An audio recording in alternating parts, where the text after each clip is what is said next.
안녕하세요. 사연에 빠지다의 DJ 민영입니다. 오늘도 두 가지 사연 준비되어 있으니 재미있게 들어주시고요. 구독과 좋아요 버튼도 꼭 눌러주세요. 그럼 오늘의 사연 함께 시작해 볼게요. 안녕하세요. 저는 올해로 딱 70이 된 이제는 아줌마 소리를 듣기도 민망해진 여자입니다. 일찍부터 장사를 시작해서 이 나이 먹도록 장사 말고는 제대로 뭘 해본 적이 없는 사람이기도 하죠. 배운 것도 많지 않고 내세울 거라고는 많지 않지만 그래도 하나 있는 아들을 보며 모진 세월 굳건히 헤치며 살아왔습니다. 저와 비슷한 나이에 자식 낳고 살아오신 분들이라면 다들 그러시리라 생각합니다만 보잘것없는 인생에서 가장 귀하고 귀한 것을 꼽는다면 역시 자식일 거라고 생각합니다. 저 역시 그렇게 생각하며 평생을 살아왔습니다. 하나 있는 외아들 녀석에게 마음 상하고 상처받을 일이 생긴다 한들 그게 부모의 역할이려니 생각하며 아픈 가슴을 부여지고 미련하게 살아왔죠. 하지만 자식이라고 해서 모든 일이 다 용납되는 건 아니라는 걸, 부모라고 해서 마냥 아무런 대가 없이 내어주기만 해서 될 일이 아니라는 걸 이 나이 먹고서야 겨우 깨닫게 되었습니다. 다 필요 없다. 못난 어미 덕보고 고생 모르고 살아왔으면서 어미 하는 일이 보잘것없다고 이리 어미를 없인 여겨? 나 우습게 아는 놈 나는 없는 셈 치고 살 테니까 어디 너 바라던 대로 창피한 어미 없이 잘들 살아보거라. 어머니 제가 잘못했어요. 딱 한 번만 용서해 주시면 두 번 다시 실망시키는 일 없을 테니까 제발 한 번만 용서해 주세요. 기회는 차고 넘치도록 줬어. 내 평생을 너를 용서하고 또 용서한 결과가 고작 이거냐? 더는 네 놈한테 속을 일 없다. 제가 오죽하면 아들놈한테 이런 소리를 다 했겠습니까? 저로서도 정말이지 쉬운 결정은 아니었어요. 하지만 진작 아들 녀석 버르장머리를 제대로 고쳐놨어야 했어요. 이제 와서 머리 다 굵은 자식 새끼 뜯어 고쳐놓을 수도 없는 노릇이니 마음을 아주 독하게 먹었습니다.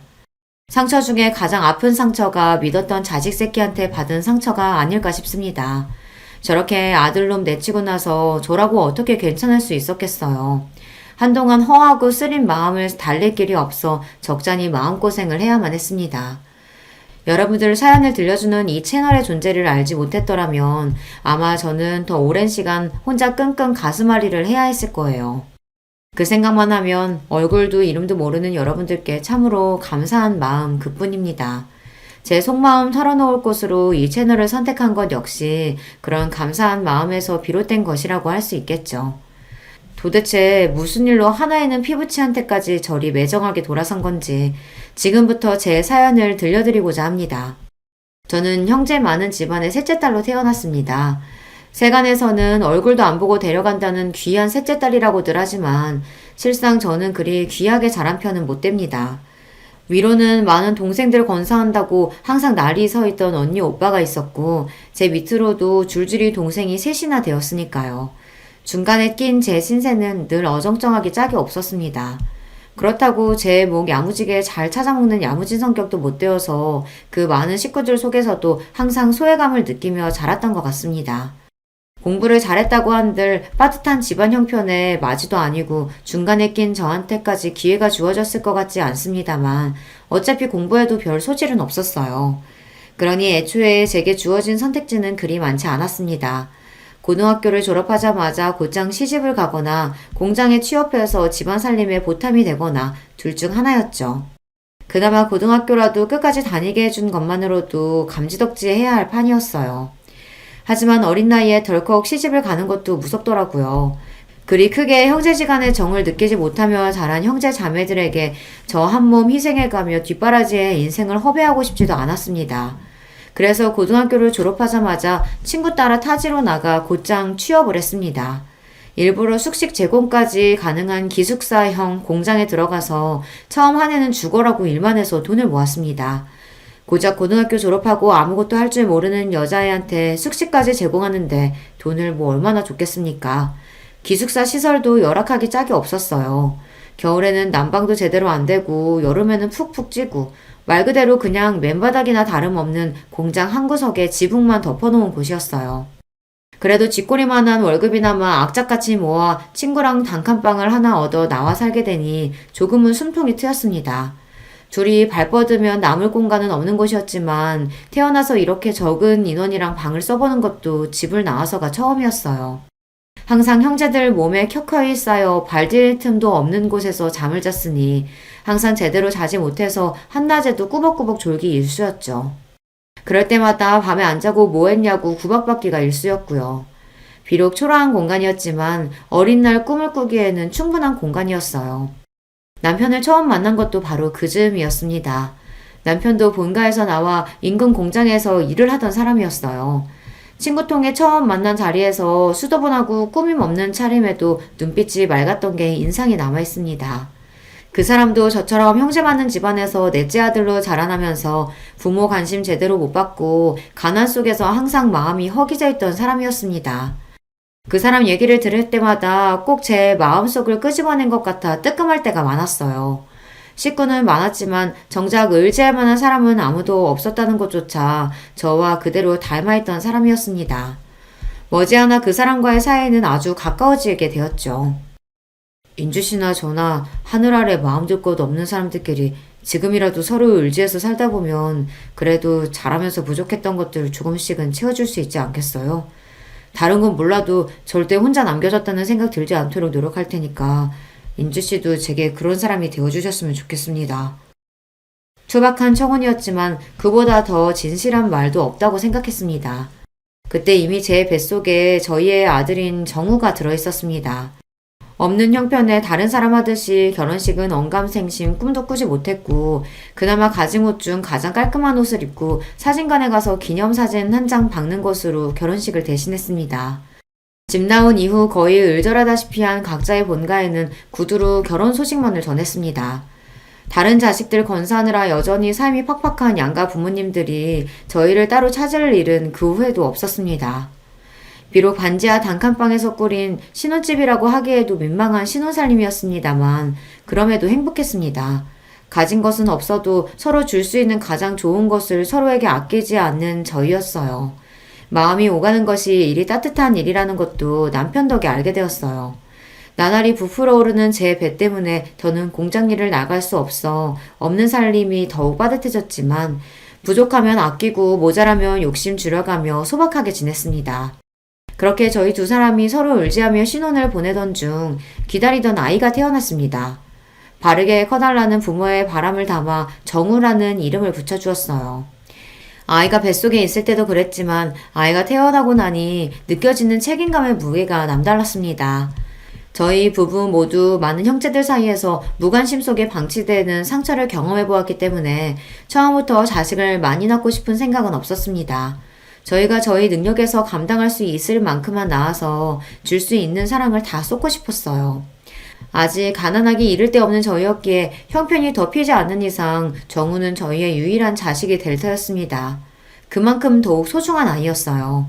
아직 저는 몸푼 지 얼마 되지 않아 일을 나가기는 무리였으니 남편이 제 몫만큼 더 힘을 낼 수밖에 없었어요. 제가 정우 낳고 느꼈던 책임감의 무게 이상으로 막중한 임무를 짊어진 남편이었습니다. 나는 절대로 우리 정우한테 내가 느꼈던 비참한 감정 느끼면서 자라게 만들지 않을 거야. 내 아버지가 그랬던 것처럼 낳아놨으니 할 일 다 했다는 듯이 자식 내팽개치지 않고 내 자식 늘 좋은 것 해주지는 못하더라도 하고 싶은 거 하고 사는데 망설이지 않도록 노력할 거야. 그걸 위해서라면 내 한 몸 부서지는 것도 아깝지 않아. 남편은 자신의 말을 증명이라도 하듯 예전보다도 일을 늘려 몸이 부서져라 열심히 노력했습니다. 원래도 타고나길 성실한 사람이었으나 아버지가 되었다는 책임감은 남편의 지친 몸을 다시금 일으키는 원동력이 되어주었어요. 저도 아직 채 돌아오지 않은 몸 상태와 아직은 24시간 옆을 지켜야 하는 갓난쟁이 아들을 돌보는 정신없는 와중에도 아름아름 부업거리를 물어다가 푼돈이나마 가게에 보탰습니다. 비록 남편은 아이 키우느라 살림하느라 정신없이 바쁜 와중 부업까지 하는 제 아내를 늘 안타까이 여겼지만 말이에요.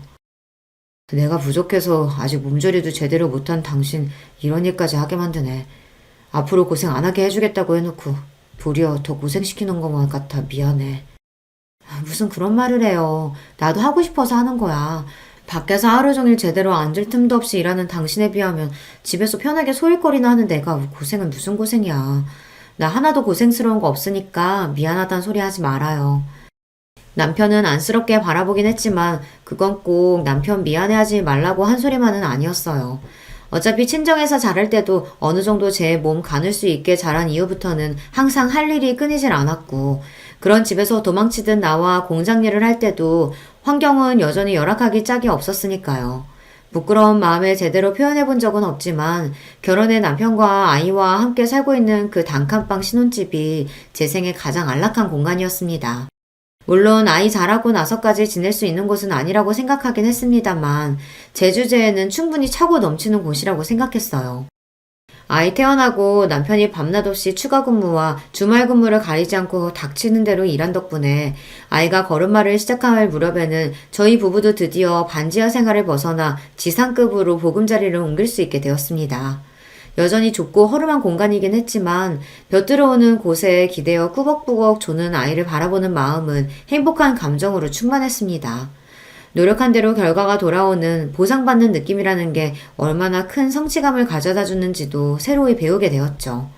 저희 부부 둘이 열심히 노력하면 이렇게 조금이나마 살림도 나아지고 우리 부부 잘할 때와는 비교도 할 수 없을 정도로 정우에게는 더 나은 환경을 만들어줄 수 있을 거라고 생각하면 힘이 들어도 힘든 줄도 몰랐습니다. 집안에 하나둘씩 제대로 된 살림살이가 늘어가고 저렴한 것이긴 하지만 아이 물건도 점점 늘어나는 것이 기쁨이 되어주었죠. 아직 어려서 글자도 모르는 아이가 가장 좋아하는 장난감은 다름 아닌 그림책이었습니다. 말이 트이기 시작해서 뜻모를 말을 쫑알쫑알 끊임없이 떠들어대며 그림책을 열심히 감상하는 아이를 보는 저희 부부 눈이 즐거움으로 가득했어요. 엄마 아빠를 붙들고 고사리 같은 손가락으로 그림을 짚어가며 제 나름대로 침을 튀기며 열심히 설명하는 게 어찌나 우습고 귀여운지 살면서 지고 왔던 온갖 시름이 한순간에 다 날아가는 기분이었습니다. 공장 직원들 그 누구보다 열심히 일하며 곤란한 일도 마다하지 않던 남편의 노고를 인정받아서였는지 남편은 승진도 하게 되었습니다. 공장 생산직으로서는 이 젊은 나이에 승진이라니 흔치 않은 일이었습니다. 그간의 남편의 노력이 빛을 발한다는 생각이 들자 기쁨에 눈물이 났어요. 여보, 당신 정말 고생 많았어요. 우리 정우 낳고 얼마나 당신이 고생했는지 알아. 당신 같은 아빠가 또 어디 있겠어. 가끔은 내 자식인데도 당신 같은 아버지의 자식이라는 생각에 정우가 부러울 때가 있어. 당신 지금도 충분히 잘하고 있으니까 이제 마음의 짐 좀 내려놓고 우리 조금 편하게 지내요. 고생은 당신이 다 했지. 당신 같은 좋은 엄마한테 이런 칭찬도 다 듣고. 그래도 내가 지금까지 헛산 건 아닌가 보다. 승진하고 조금이나마 월급도 올랐고 당신 말대로 이제는 숨통도 좀 튀어가면서 우리 정우 크는 것도 보고 주말에는 정우 데리고 나들이도 나가면서 우리도 다른 사람들 사는 것처럼 한번 살아보자. 고생 많았어요, 여보. 제 생에 그때가 가장 아름다운 시절이 아니었을까 싶어요. 그 이후로 제 인생에 여러 번 기쁜 순간들이 찾아오기는 했지만 그 조금은 부족했던 시절만큼 제 마음이 충만했던 시절은 없었던 것 같아요. 제 인생의 전성기를 꼽자면 남편과 함께했던 그 젊은 날을 주저없이 꼽을 수 있어요. 이대로만 계속 이어진다면 더 바랄 게 없을 것 같았습니다. 비록 부모로서의 욕심에 우리 아들 튼튼하게 이왕이면 똑똑하게 자라줬으면 하는 바람은 있었으나 지금 이대로도 충분히 행복했습니다. 남편도 승진 이후로는 무리하게 특근이나 추가 근무까지 하지 않고 지냈기에 몸 상태도 예전보다 많이 좋아졌습니다. 제가 정말이지 신신당부를 했거든요. 이제 당신 승진도 했고 예전만큼 애쓰지 않아도 되잖아요. 당신 아직 젊다고 그 핑계로 몸 안 아끼면서 일하는 거 내가 모를 줄 알았어요? 건강 잃으면 다 잃는 거야. 아직 우리 정우 이렇게 어린데 앞으로 애 크는 거, 대학 가는 거, 장가 가는 것까지 다 보려면 당신도 이제 관리해야 돼. 그 좋은 시절 다 놓치고 싶은 거 아니면 내 말 들어요. 아, 알았어. 알았대도. 제 성화의 남편도 이제 슬슬 몸을 사리기 시작한 참이었습니다. 젊을 때야 젊은 패기로 어떻게 지나간다고 해도 그게 결국에는 몸에 다 남을 터였어요. 나이 들어 골골대는 것만큼 자식한테 패 끼치는 것도 없다는데 저희 부부 생각이 일치했기에 남편도 가장으로서 당신 몸이 당신 자신만의 것이 아니라는 걸 깨달은 것 같았어요. 스스로를 아낄 줄 모르는 사람이기에 이렇게나마 자신의 몸을 돌볼 줄 아는 사람이 되었다는 사실이 뿌듯했습니다. 그날은 남편 공장에 급작스럽게 추가 주문이 들어와 물량을 맞추느라 전 직원이 야근을 하게 된 날이었습니다. 전화로 야근 소식을 알리는 남편에게 또 당부를 했죠. 당신 내 말 잊지 않았죠? 위험한 쪽으로는 얼씬도 하지 말고 저녁도 거르지 말고 몸이 재산이라는 거 꼭 기억하고. 아이고, 알았습니다. 누구 말씀이라고 감히 거역하겠습니까? 10,000원님 말씀 잘 들어야지. 싱글거리며 웃으며 대꾸하는 남편 목소리가 듣기 좋았어요. 남편이 빨리 돌아왔으면 좋겠다고 생각하며 대충 저녁 끼니를 해결하고는 곤히 잠든 아이 머리를 살살 쓰다듬으며 남편이 귀가하기만을 기다렸습니다. 늦어도 자정쯤이면 돌아온다는 말에 잠들지 말고 기다리자 했는데 저도 하루 종일 살림에 육아에 또 남편 몰래 슬그머니 시작한 부업 마감 지킨다고 그날 제법 무리를 했던지라 저도 모르게 깜빡 잠이 들었습니다. 정적을 가르는 전화벨 소리에 화들짝 놀라 반사적으로 수화기를 집어들었습니다. 저도 저지만 아이가 깰까봐 한 행동이었어요. 이렇게 예상보다 잔업이 길어지면 저 먼저 자라고 남편이 꼭 전화를 해줬거든요.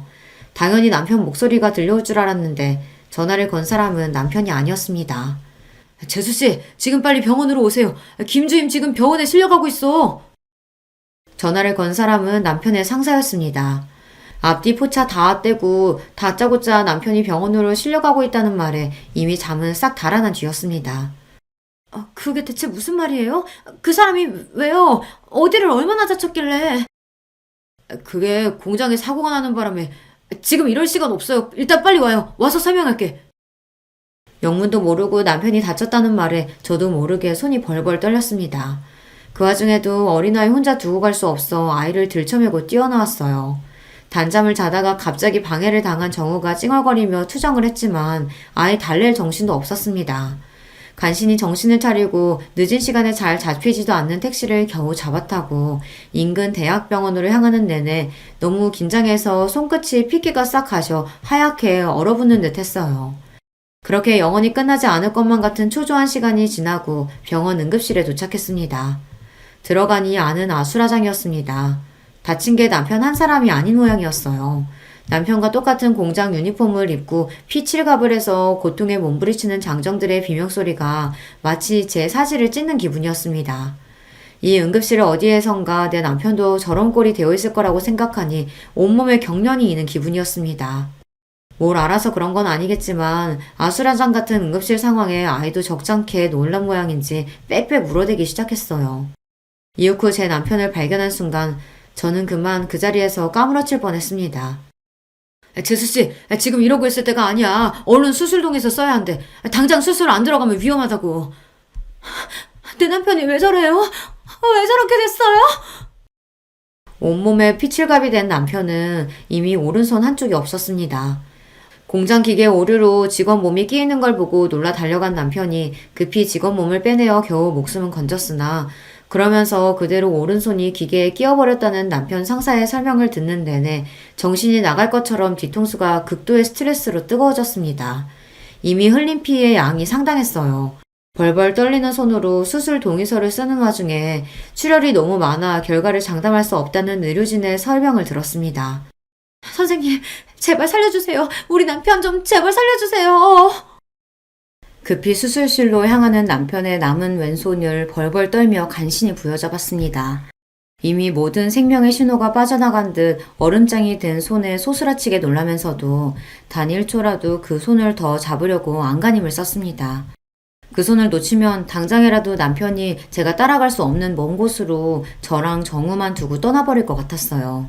그러는 와중에도 의식이 완전히 나가진 않았는지 제대로 된 말 한마디 못하면서도 고통에 신음을 흘리는 남편을 보는 제 가슴이 와르르 무너져 내렸습니다. 그 위태로운 와중에도 남편의 눈동자가 저를 찾는 것 같았어요. 여보, 걱정하지 마. 수술하면 괜찮아질 거야. 다 괜찮아질 거야. 스스로도 확신할 수 없는 약속을 남발하면서 그렇게 남편을 수술실로 들여보냈습니다. 그리고는 지난한 기다림이 시작되었어요. 남편이 나오길 기다리는 와중에도 사건 경위니 뭐니 하면서 공장 직원들과 경찰로 보이는 남자들이 끊임없이 드나들었으나 사실 뭐라고 말했는지도 제대로 못 알아들었어요. 제 정신은 온통 수술방 너머 남편에게만 쏠려 있었습니다. 그러는 동안 정우가 자지러지도록 우는 것조차 알아채지 못해 결국 공장 직원 하나가 포대기에서 아이를 빼내 달래고 있었어요. 그 끔찍한 밤을 그대로 꼴딱 세우고 동이 틀 무렵에야 수술실 문이 열렸습니다. 죄송합니다. 김태훈 씨 수술 중 과다출혈로 사망하셨습니다. 안 돼. 안 돼! 제 입에서 나온다고는 스스로도 믿을 수 없는 짐승 같은 울부짖음이 튀어나왔어요. 이 현실이 도저히 믿기지가 않았어요. 남편 출근길을 배웅하던 게 채 하루도 지나지 않았는데 그 사람이 이제 산 사람이 아니라뇨. 이걸 어떻게 받아들일 수가 있겠습니까? 제가 믿든 믿지 않든 잔인한 시간은 여전히 공평하게 흘러 여러 일들이 순식간에 휘몰아치기 시작했습니다. 사고의 책임이 사측에 있었기에 제가 정신을 놓고 있는 와중에도 남편의 빈소가 차려지고 사고 보상을 비롯한 복잡한 말들이 끊임없이 오갔습니다. 재수씨, 힘드시겠지만 정신 바짝 차리셔야 돼요. 정우 봐서라도 정신 놓으시면 안 돼요. 남편 잃고 어린 것과 남겨진 저를 안타까이 여겨 애타게 말하는 충고조차 받아들이기 어려웠어요. 그러는 내내 정우는 남편 동료 아내 품에 안겨 있었어요. 제가 미친 듯 울부짖다 까무러치기를 여러 번 반복하는 동안 그런 엄마를 보고 공포에 질린 아이가 더는 제 곁으로 다가오지 않았습니다. 그렇게 정신을 차리지 못하는 와중에 남편의 장례가 끝났습니다. 차가운 땅 속에 남편을 묻고 이윽 후 집으로 돌아왔습니다. 며칠 집을 비우지도 않았는데 방바닥이 싸늘하게 식은 것처럼 꼭 무덤처럼 느껴졌습니다. 며칠 전만 하더라도 더없이 따뜻했던 우리의 공간이 낯설게 느껴지자 비로소 홀로 남은 것이 실감이 났습니다. 그렇게 비통함 속에서 남편을 떠나보내야만 했어요. 정신을 놓고 울다가 그런 와중에도 아이 밥은 먹여야 해 억지로 몸을 일으켜 아이 밥만 주고 저는 식음을 전폐하기를 며칠이 지나고 나니 더는 제 몸도 견뎌내지를 못하더라고요.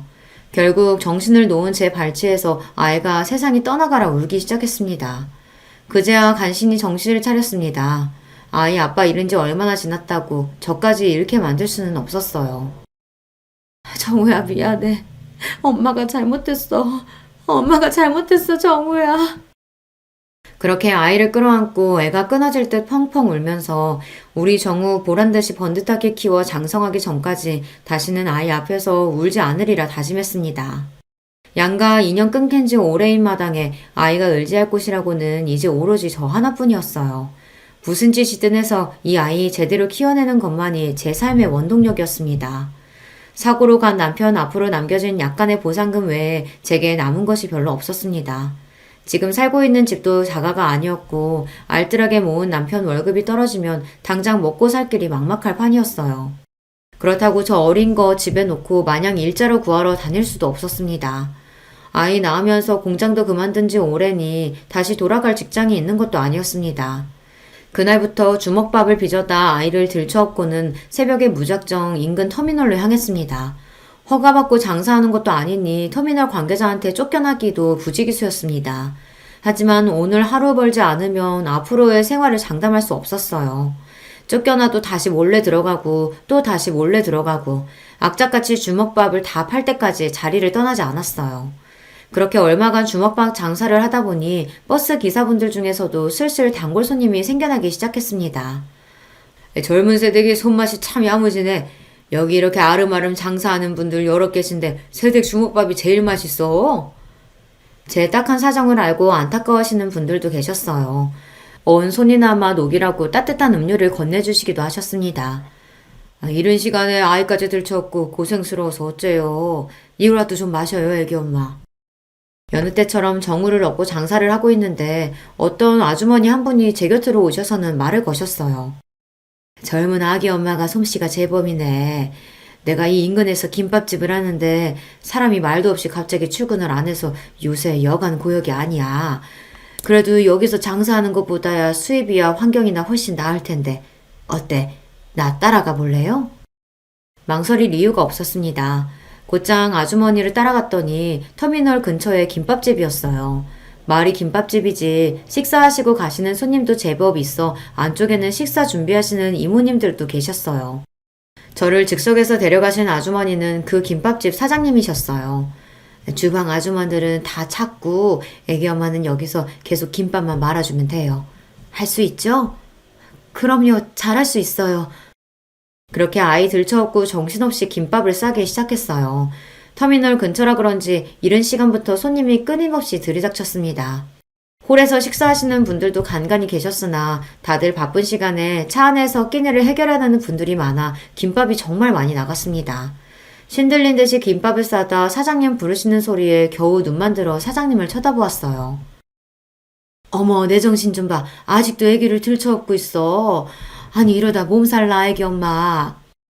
괜찮아요. 저 계속 일할 수 있어요.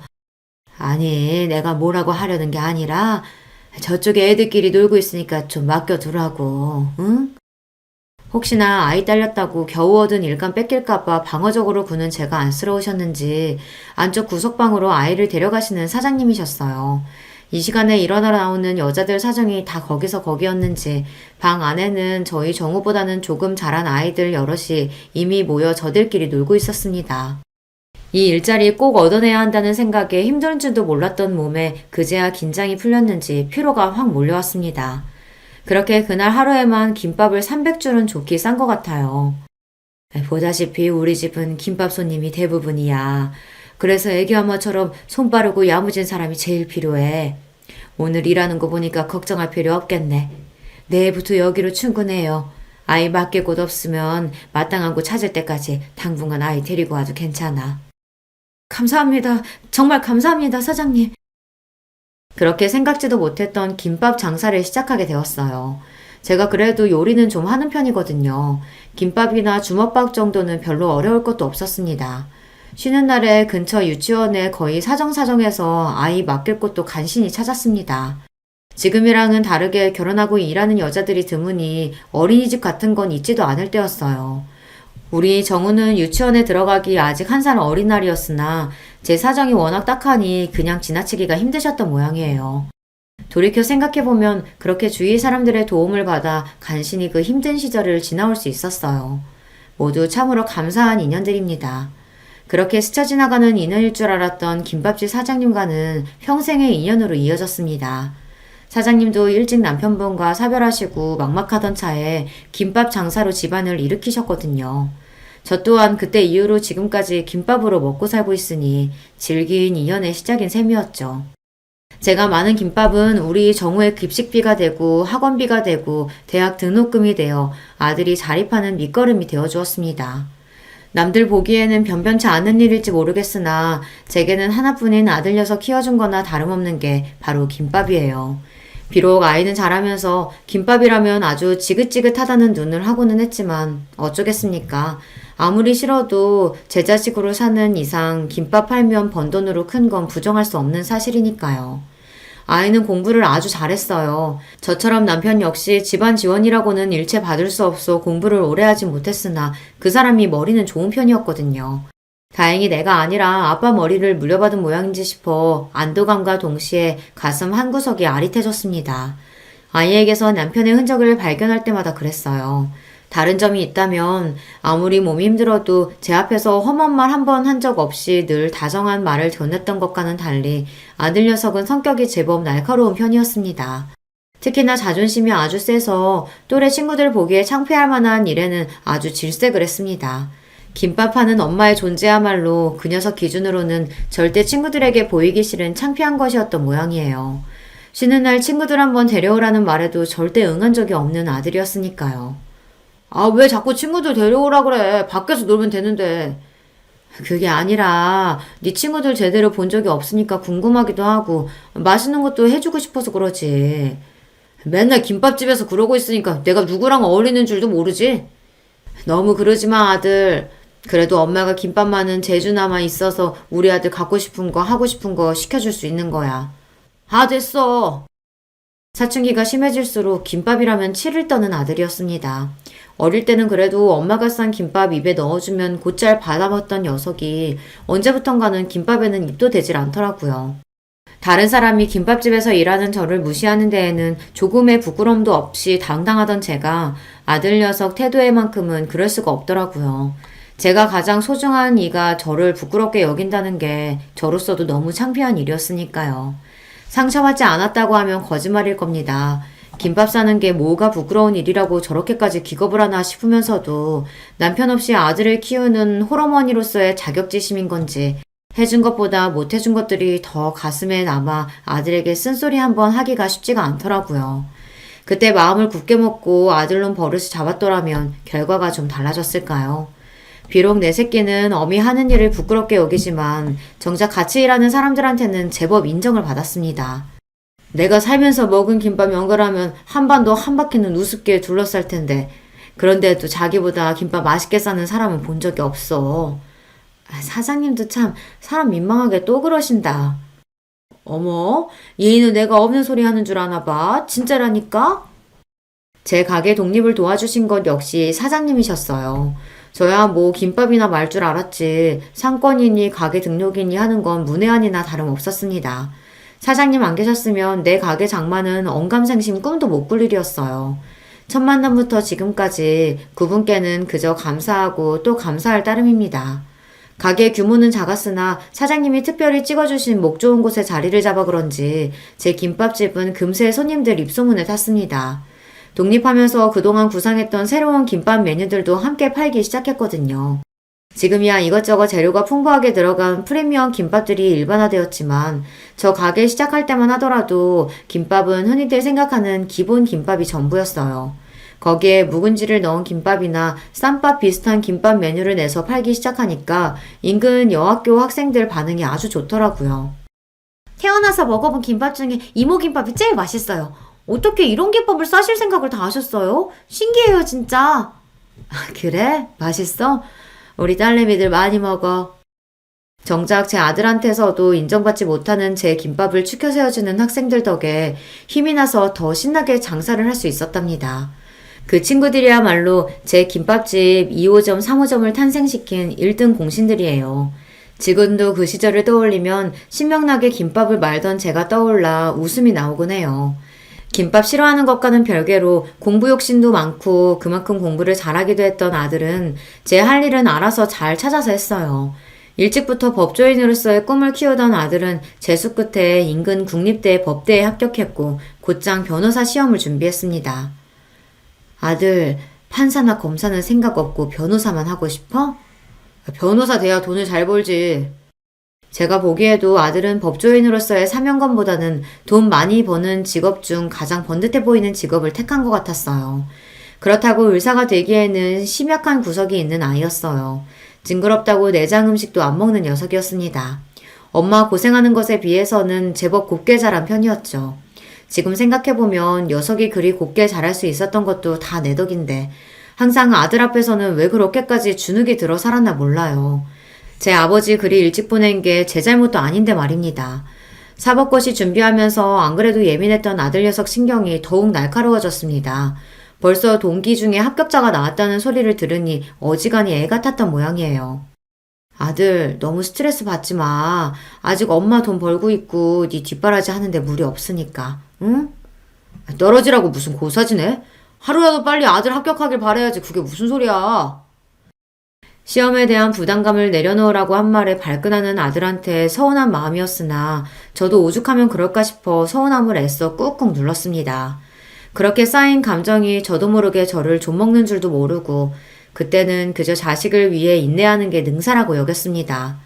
자식이 엇나갈 때 바로 잡아주는 것 역시 부모의 역할이라는 걸 너무 늦게 깨달았어요.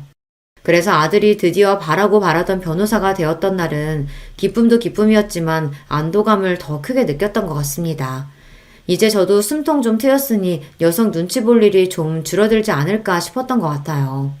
참 아들 눈치를 어지간히도 봤네요. 변호사가 되자마자 아들은 아주 바쁘게 지냈습니다. 어디 취직을 한 게 아니라 하도 성화를 부려서 변호사 사무실 개업을 해줘서 아직 그리 바쁠 때는 아니라고 생각했는데 알고 보니 주말마다 선을 보느라 바쁜 아들이었어요. 변호사 된 지 채 1년도 되지 않아 며느리 될 아이라고 데려온 아이는 피아노과를 졸업한 유복한 집안 따님이었습니다. 사업하는 집안 외동딸이라고 하더라고요. 말이 결혼이지 아들 본인이 대릴 사이를 자처한 거나 다름없는 결혼이었어요. 평생 아들이 원하는 게 남복이 번듯해 보이는 겉모습이었으니 변호사 되자마자 자기 눈에 차는 조건 가진 이와의 결혼으로 그걸 이룬 거였죠. 저희 어머니께서는 요식업에 종사하고 계세요. 지금은 업장도 여러 개 가지고 계시고 덕분에 저도 고생 모르고 공부할 수 있었죠. 상견례라고 나가서는 사돈딸 분들께 인사한 뒤로 제대로 대화조차 나누지 못했습니다. 그래도 제가 자기 어미인데 아무렴 자기한테 해댈 소리를 하겠습니까? 그럼에도 제 입에서 혹여나 김밥 소리라도 튀어나올까 싶어 한사코 요식업이라는 단어를 강조하는 아들을 보니 그만 씁쓸한 기분이 들었어요. 제 어미가 그 고생을 해가며 자식 새끼 변호사까지 만들어줬더니 돌아오는 대접이 겨우 이건가 싶어 서러웠어요. 하지만 그런 마음을 드러낼 자리가 아니었습니다. 지금껏 아들에게 서운한 일들을 나열하자면 끝도 없었으나 그래도 그만큼 제대로 된 가족에 대한 결핍이 얼마나 컸으면 저 녀석이 자기가 가진 것에 만족할 줄도 모르고 저렇게 그럴싸한 겉모습에 집착하게 되었을까 싶어 애처로운 마음이 들었습니다. 어찌되었든 제 새끼가 아닙니까? 제 새끼 허물 감싸는 걸 유일하게 남은 부모인 저 아니면 또 누가 하나 싶었어요. 그럼에도 녀석이 생각하는 제대로 된 가족에 어미인 저는 결코 들어가지 못했다고 생각하면 여전히 서운한 마음을 달랠 길이 없었지만 말입니다. 며느리 된 아이는 좋게 말하면 새침하고 제가 느낀 바로 있는 그대로 표현하자면 깍쟁이 같은 면이 있는 아이였어요. 결혼하고 시어머니인 저와는 대놓고 거리를 두려워하는 것 또한 그랬습니다. 아무려면 있는 집에서 유일한 딸 자식으로 자라면서 아쉬울 것 없이 살았을 텐데 자기 보기에 별거 아닌 사람처럼 보이는 시어머니 시집살이를 하고 싶었겠습니까? 하지만 애초에 며느리 시집살이 시킬 생각이라고는 눈꼽만큼도 없었던 제 입장에서는 다소 억울한 일이었습니다. 어미 된 입장에서 자식한테 해준 것으로 생색내는 것만큼 없어 보이는 것은 없지만 그래도 그런 대접을 받기에는 제가 아들내외에게 베푼 것들이 적지 않았습니다. 처음에는 사업하는 집안이라길래 그래도 있는 집에 장가가니 아들 살림이 좀 피지 않을까 기대를 한 것도 있었어요. 그래서 신혼집 해달라고 당당하게 요구하는 아들 말에 어이가 없었죠. 너 사무실 얻어준 지도 얼마 안 됐는데 신혼집까지? 너 번 건 다 어쩌고. 그리고 그 댁도 자식한테 아낄 집으로 보이진 않던데. 사무실 개업한 지 얼마나 됐다고 집 얻을 돈까지 마련했겠어. 그러면 그 집에다 신혼집 해달라고 할 셈이었어? 채령이 귀한 댁에서 모셔오는 판에 어부와도 부족한데 그럼 거기다 신혼집까지 해달라고 하라고? 그게 무슨 경우야. 그러는 너는 나한테 무슨 빚을 졌다고 집 해달라는 말을 과자 사달라는 말처럼 하는 건가 잠깐 기가 찼습니다. 제 놈이 저한테 하는 말은 그럼 무슨 경우란 말입니까? 아들 결혼을 준비하면서 마음 다칠 일이 적지 않았던 터라 저도 이제 마냥 예전처럼 억누르기만 하기가 힘들더라고요. 그런 제 마음은 제 마음이고 그렇다고 결혼 얼마 남지도 않았는데 아들 부부를 길바닥에서 자게 할 수도 없고 결국 제가 한 번 더 져주고 말았습니다. 그러면서 며느리에게 감사 인사 한 번을 제대로 들은 적이 없는데 생색낼 생각은 없지만 그렇다고 대놓고 집까지 해준 시어머니 배척하는 건 너무 얌체 같잖아요. 받을 건 다 받아놓고 볼일 다 봤다고 입 싹 닦는 거 아닙니까? 며느리에 대한 인상이 좋을래야 좋을 수가 없었어요. 그리고 그런 며느리 행동을 용인한 게 바로 아들놈이었습니다. 남의 자식 욕할 게 하나 없었다는 뜻이죠. 그러고 보니 아들 장가를 보냈는데도 며느리를 볼 일은 소원하기만 했습니다. 저도 저 달가워하지 않는 사람 굳이 억지로 얼굴 본 마음은 없었어요. 그러다 보니 서로 직접 연락할 일도 없었습니다. 뒤늦게 며느리 생일이 지난 걸 알게 된 것도 그래서였어요. 아이들 결혼시킬 때 생년월일을 받아놓긴 했는데 워낙 연락할 일이 뜸하다 보니 저도 장사하랴 바쁜 와중에 그걸 일일이 기억하지를 못한 거죠. 뒤늦게 며느리 생일이 지났다는 걸 알고 조금 부끄러워졌습니다. 그래도 제가 그보다 살아도 갑절을 더 살았는데 아직 철없는 것들과 똑같이 군 거잖아요. 어른이 되어서 이래가지고는 안 되겠다 싶었어요. 한참을 망설이다가 처음으로 아들 통하지 않고 며느리에게 전화를 걸었습니다. 네, 어머니, 어쩐 일이세요? 한참 만에 전화를 받은 며느리 목소리가 떨떠름했습니다. 반가운 사람 전화가 아니니 그렇겠지만 며느리 목소리를 들으니 괜히 더 위축이 되는 것 같더라고요. 애써 용기를 내서 말했습니다. 채령이 너 얼마 전에 생일이었더구나. 그래도 결혼하고 며느리 첫 생일인데 어른이 돼서 제대로 챙겨주지도 못하고 내가 미안하다. 아니에요, 어머니. 저 생일 잘 보냈어요. 그래도 내가 너 생일상 한 끼는 먹이고 싶었는데 아무래도 집으로 오라고 하면 부담스럽지? 전 그러면 언제 시간 날 때 너 편할 때 가게라도 한번 다녀와. 너 먹고 싶은 거 해줄게. 평생 한 일이라 김밥은 눈 감고도 마니까 김밥도 좀 싸가고. 우리 집 김밥 맛있어. 네, 그럴게요. 그렇게 어색하고 대면대면하게 통화를 마쳤습니다. 전화를 끊고서 저도 모르게 휴 숨을 내쉬었어요. 며느리랑 통화 한번 하는 게 이렇게 긴장되는 일인 줄 몰랐어요. 처음부터 좋은 감정으로 시작하진 않았지만 이렇게 내가 한 걸음 다가가면 그래도 불편하고 꺼려지는 사람으로 남지는 않겠지 애써 스스로를 다독였습니다. 아들로부터 전화가 걸려온 건 며느리와 통화한 지 채 30분도 지나지 않을 때였어요. 평소에 연락도 잘 안 하는 놈이 웬일인가 싶어 전화를 받자마자 놈이 소리부터 버럭 질렀습니다. 엄마, 채령이한테 전화했어? 사람 불편한 거 뻔히 알면서 진짜 왜 그래? 그것도 모자라서 김밥을 싸가라니 많이. 도대체 그런 소리를 왜 하는 거야? 내가 김밥 질색하는 거 뻔히 알면서. 그런 헛소리 할 거면 채령이한테 전화하지 말아요. 이놈이 정말 하다하다 어미한테 못하는 소리가 없었습니다. 자식한테 이런 취급까지 당하고 나니 그제야 정신이 번쩍 들더군요. 분노로 부들부들 떨리는 손으로 휴대전화를 부러뜨리기라도 할 기세로 꽉 쥐고는 저도 소리를 치기 시작했어요. 이 괘씸한 놈의 새끼. 이 은혜도 모르는 금수만도 못한 놈. 니놈이 그게 지금 어미한테 할 소리야? 내 청춘 다 빨아먹어 큰 놈이. 네 어미가 만든 김밥 아니었으면 지금쯤 어디서 어떻게 빌어먹고 살지도 모르는 놈이 감히 어미를 업신여겨? 네 어미 김밥 장사하는 게 그래도 부끄럽더냐? 그렇게 창피하고 싫으면 김밥 팔아 번 돈도 마다하지 그랬냐? 버는 족족 네 놈 돈이라도 된다는 듯 내 등에 빨대 꽂고 살아놓고선 감히 나를 무시해? 내 김밥을 무시해? 내가 만든 김밥만도 못한 놈이 감히? 오냐, 김밥 장수 어미가 그렇게 부끄러우면 김밥으로 해준 것도 도로 싹 토해내라. 나도 내 인생 싸그리 부정하고 날 때부터 귀족이라도 된 년구는 니놈 거만한테도 더는 못 봐주겠다. 그러고는 분노에 차서 씩씩대며 전화를 끊었습니다. 은혜도 모르는 아들놈에 대한 분노와 비로소 그에 대한 서러움과 울분으로 가득 차 있던 속내를 터뜨렸다는 생각에 전에 없이 흥분이 치솟았어요. 그건 분노이자 일견 후련함이기도 했어요. 나 아니면 아무것도 아니었을 놈을 뭐가 그렇게 무섭다고 할 말도 못하고 살았는지요. 그 생각이 들자 더는 놈을 참아줄 이유가 없어졌습니다. 아들놈 퇴근 시간이 채 되기도 전에 아들 내외가 제 집으로 튀어왔습니다. 이 지경까지 와야 아들 내외 얼굴 한번 볼 수 있구나 생각하니 기도 안 차더군요. 엄마, 내 사무실 내놨어요? 어떻게 나한테 한마디 상의도 없이. 네 사무실? 네 사무실이 어딨어? 그게 다 내 돈인데. 눈도 깜짝 않고 야멸차게 말하는 저를 보고 되려 아들 녀석이 당황했습니다. 녀석이 그렇게 당황하는 건 처음 봤어요. 저도 녀석을 어쩔 줄 모르게 만들 수 있었다니 그게 그렇게 손쉬운 방법인 줄 알았다면 진작 좀 해볼 걸 그랬어요. 아직 너희 신혼집 내놨다는 소리는 못 들은 모양이구나. 사무실 얘기만 하는 걸 보니. 내가 내 재산 내 마음대로 하겠다는데 너랑 상의가 왜 필요해? 너는 나한테 뭐 하나 의논하고 결정했니? 그래서 나더러 신혼집 해달라며 일방적으로 통보했어? 강도도 그렇게는 안 할 거다. 어미 무시할 거면 일관되게 무시만 하던가 지갑 취급하며 그동안 잘도 빼먹고 편하게 살았지? 김밥 말아 파는 어미 부끄러워하는 자식 새끼 나도 필요 없다. 꼴 보기 싫으니까 잔말 말고 둘 다 내 집에서 나가. 전에 없이 매몰차게 자기를 내치는 제 모습이 차마 믿기지 않았는지 벌린 입을 다물 줄 모르는 아들이었습니다. 녀석보다 조금 더 빨리 상황을 파악한 며느리가 제 앞에 납작 엎드렸습니다. 어머님, 제가 정말 죄송해요. 그동안 제가 많이 서운하게 해드렸죠?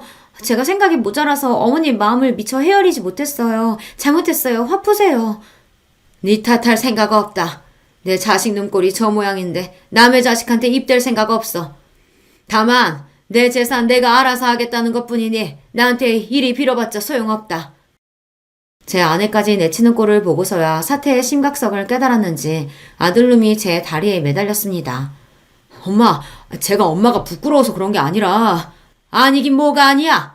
세상에 내 존재 가장 작게 만드는 게 바로 네 놈이야. 네 놈 제대로 키워보겠다고 시작한 일을 가장 초라한 일로 만드는 게 바로 네 놈이라고. 내가 뭐 한다고 너 같은 놈 키워낸다고 그 고생을 했는지 모르겠다. 고마워할 줄도 모르는 너 같은 놈 때문에. 엄마, 진정 좀 하시고 제발. 진정은 네가 해야지. 이제 부끄러운 어미 없이 니놈 혼자 헤쳐나갈 세상살이가 결코 녹록지 않을 텐데 그래야 하지 않겠어? 그간 내 그늘 아래서 세상 무서운 줄 모르고 곱게만 자랐지. 그게 결국은 널 위한 게 아니었는데 지금이라도 잘못된 건 바로 잡는 게 맞겠다. 그래도 내 덕에 돈 걱정 없이 법 공부했으니 너도 억울해할 것도 없다. 이제 각자 인생 각자 살자꾸나. 엄마, 잘못했어요. 잘못은 무슨. 돈 아니면 네가 내 앞에서 무릎 꿇을 일이 있겠어? 속 훤히 들여다보이는지 그만하고 이만들 돌아가. 그렇게 아들 내외를 제 집에서 내쳐버렸습니다. 손이 벌벌 떨리기는 했지만 막상 해보니 못할 일도 아니다 싶더라고요. 비록 아무도 남지 않은 집에 남은 건 지난 제 세월에 대한 허무함과 서름뿐이지만 말입니다. 순간 남편이 떠올랐습니다. 저 녀석 하나 제대로 키우겠다고 그 사람과 마음속으로 약속을 했는데 제 몫을 다하지 못한 것 같아 그 사람에게 송구스러웠어요. 아들 변호사 사무실과 신혼집은 결국 빼버렸습니다. 제 나름대로 마음속 응어리를 털어냈더니 생각보다 수월하게 모든 일을 정리할 수 있었어요. 그러는 동안에도 아들 내외가 집 앞에 찾아와 울고불고 때를 쓰고 난리도 아니었으나 한 번도 문을 열어주지 않았어요. 녀석은 그렇게라도 벌을 받아야만 했습니다. 저도 허탈한 마음 다잡는데 시간을 제법 쏟아야 했지만 요즘에는 은인이신 식당 사장님과 지인들과 함께 어울려 놀러도 다니면서 전에 없이 여유롭게 지내고 있습니다. 아들놈에게 정신 매이지 않고 살아보기도 이번이 처음이네요. 생각보다는 할만하다 싶습니다. 그래도 자식놈인데 평생 외면할 수야 없겠지만 녀석이 세상의 쓴맛을 제대로 보는 동안에는 일체의 도움을 주지 않을 생각이에요. 이제야 녀석에게 제대로 어미 노릇을 하는 것 같다는 생각도 듭니다. 늙은이의 별 볼 일 없는 이야기는 여기까지예요. 여러분은 이 어리석은 늙은이와 같은 과오는 저지르지 마셨으면 해요. 긴 이야기 들어주셔서 감사합니다. 안녕하세요. 저는 이제 곧 있으면 8순이 되는 할머니입니다. 요즘 같은 세상에 아직 제 나이면 한창이라고 하긴 하더라만 그래도 할머니는 할머니죠. 일평생 제 이야기를 남에게 해본 적이 없었는데 오늘은 제 이야기를 좀 해볼까 합니다. 여러분들에게 다 털어놓고 나면 제 속이 좀 시원해지고 기분도 괜찮아질까 싶어서요. 저는 가난한 집 막내딸로 태어났습니다. 위로는 오빠가 둘 있었는데 우리 시절에 그랬듯 여자는 늘 뒷전이었어요. 기억도 안 나는 어린 시절부터 어머니를 도와 집안일을 했었어야 했고 국민학교도 겨우 졸업했습니다. 아버지가 계집애가 공부를 해서 어디다 쓰냐면서 엄청 구박을 하셨거든요. 오빠들이 교복을 입고 학교에 가는 모습이 그렇게 부러웠어요. 그래도 막내라고 학교에서 빵 같은 걸 받아오면 저를 먼저 챙겨주곤 했습니다. 그 오빠들이 이제 다 세상을 떠나고 없네요. 넉넉하지 않은 형편이었기 때문에 저는 13, 일찌감치 공장에 취직을 했어요. 하루 종일 미신기 앞에 앉아서 노동을 했습니다. 그리고 버는 돈은 족족 집으로 다 가져다 줬어요. 오빠들 학비에 보태야 했기 때문입니다. 아버지의 구박을 받으면서 자라긴 했지만 어머니나 오빠들이 잘해줬기 때문에 위로가 되었습니다. 오빠들이 학교를 졸업하고 나서는 야간 학교라도 다니라고 돈도 쥐어줬었으니까요. 제 덕에 학교 졸업했다고 말이죠. 그렇게 여공으로 몇 년의 세월을 보내며 야간 학교를 졸업했습니다. 그리고 어느 작은 회사에 취직을 했어요. 건설회사에서 잠부나 심부름하는 일이었지만 그 당시에는 공장을 벗어난 것만으로도 행복했습니다. 남편은 그때 만난 사람이에요. 제 나이 22살, 남편은 26이었어요.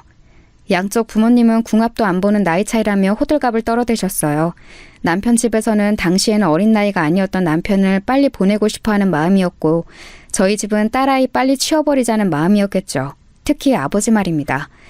저희는 그렇게 결혼했어요. 그 당시에는 흔치 않은 연애 결혼이었습니다. 저도 저에 대해 적극적으로 애정 표현을 해오는 남편이 싫지는 않았거든요. 나를 좋아해주는 사람에게 시집가야 한다는 어머니의 말씀을 정말 귀에 인이 박히도록 들어왔던지라 더 남편과 결혼해야겠다는 생각했는지도 모릅니다.